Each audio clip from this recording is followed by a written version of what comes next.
আমার চ্যানেলে তোমাদের সকলকে স্বাগত।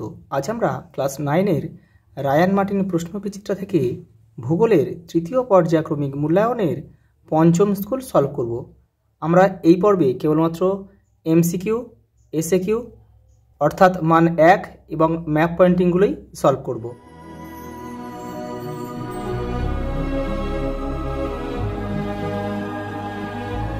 পৃথিবীর নিরক্ষীয় ব্যাস হলো দেখো 12,757 কিমি। পরেরটা দেখো, শরৎকালীন বিষুব হলো 23শে সেপ্টেম্বর।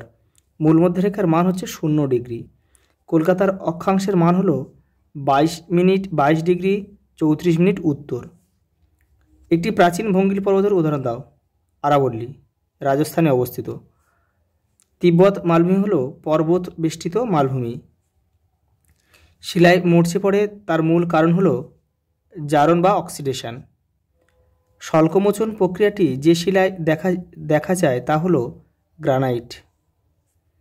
ঘূর্ণিঝড় হলো জলবায়ুগত দুর্যোগ। রিও শহরে বসুন্ধরা সম্মেলন অনুষ্ঠিত হয়েছিল 1992 খ্রিস্টাব্দে। এটা কিন্তু ব্রাজিলে অবস্থিত। ব্রাজিল, রিও ডি জেনেরো শহর, পুরো শহরটার নাম হচ্ছে। অন্যতম গুরুত্বপূর্ণ একটি প্রচলিত শক্তির উৎস হলো ও সম্পদ হলো জলবিদ্যুৎ। আয়তনের বিচারে ভারতবর্ষের মধ্যে পশ্চিমবঙ্গের স্থান হলো 13 মানে 13। উত্তরবঙ্গের প্রধান নদী হলো তিস্তা। সিকিম হিমালয়ের জেমু হিমবাহ থেকে কিন্তু এই তিস্তা নদীর উৎপত্তি। প্রদত্ত কোন স্কেলের সাহায্যে কোন পরিমাপ করা যায়? Cornick scale.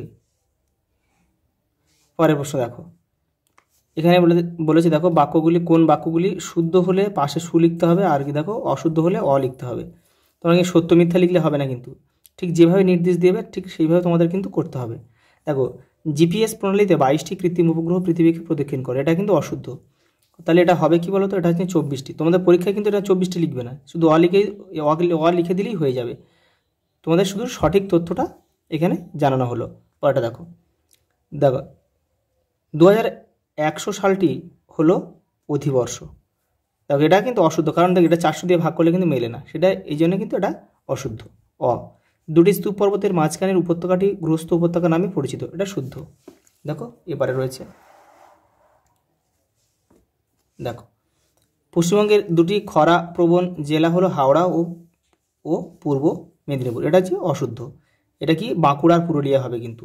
চুখা জলবিদ্যুৎ কেন্দ্রটি নেপালে অবস্থিত, এটা ভুল, এটা অশুদ্ধ আছে। দেখো তাহলে এটা হবে কি? এটা চুখা জলবিদ্যুৎ কেন্দ্র কিন্তু ভুটানে অবস্থিত। মৌজা মানচিত্রের আরএফ হলো দেখো 1:, দেখো 3960, তাহলে এটা কিন্তু শুদ্ধ। হ্যাঁ, দেখো থিওডোলাইট যন্ত্রে ভার্নিয়ার স্কেলের পাঠ গ্রহণ করতে হয়, এটা শুদ্ধ। পরেরটা দেখো, শূন্যস্থান পূরণ করতে বলেছে। দেখো পৃথিবীকে বলা হয় নীল গ্রহ। দেখো বলেছে কাকে বলা হয় নিশীথ সূর্যের দেশ? লিখবে নরওয়ে। নরওয়েকে বলা হয় নিশীথ সূর্যের দেশ। নরওয়ের হ্যামারফেস্ট বন্দর, সেই জায়গাটার নাম হচ্ছে। দেখো পিএম কথার অর্থ হচ্ছে দেখো পোস্ট মেরিডিয়ান, আর এম কথার অর্থ অ্যান্টি মেরিডিয়ান। ভারতবর্ষের সর্বোচ্চ মালভূমি হচ্ছে লাদাখ। দেখো পৃথিবীর কাস্ট অঞ্চলে রাসায়নিক আবহবিকার প্রাধান্য দেখা যায়। ভারতবর্ষের রুট হিসেবে পরিচিত দুর্গাপুর, পশ্চিম বর্ধমানে অবস্থিত। এটা আরএফ কথার পুরো নাম হচ্ছে রিপ্রেজেন্টেটিভ ফ্র্যাকশন। দেখো পরেরটা কি বলেছে, পরেরটা দেখো, কোন কোন তারিখে দিন ও রাত্রি সমান হয়? 21শে মার্চ আর 23শে সেপ্টেম্বর। মহাবৃত্তের মান কত? মহাবৃত্ত মানে কি নিরক্ষরেখা, তাহলে নিরক্ষরেখার মান আমরা সবাই জানি 0 ডিগ্রি। ভারতবর্ষের একটি আগ্নেয় পর্বতের উদাহরণ দাও। ব্যারেন, আন্দামান নিকোবরে অবস্থিত। উষ্ণতার তারতম্যের জন্য আবহবিকার সংঘটিত হয় এমন একটি প্রক্রিয়ার নাম লেখো। স্বল্পমোচন। উপকূলবর্তী অঞ্চলে সংঘটিত একটি মনুষ্য সৃষ্ট দুর্যোগের নাম হলো বন্যা, যেমন বাঁধ ভাঙন আর কি।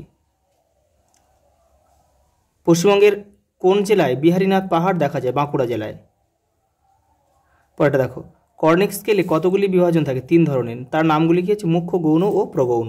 দেখো পরে একটা দিয়েছে, পরে একটা একটা স্তম্ভ দিয়েছে দেখো। তোমরা কিন্তু কেউ তীর চিহ্ন দিয়ে মেলাবে না, ঠিক এভাবে করবে। দেখো ক্যাডাস্ট্রাল, ক্যাডাস্ট্রাল হচ্ছে মৌজা। দেখো তারাপীঠ কোথায় অবস্থিত? বীরভূমে অবস্থিত।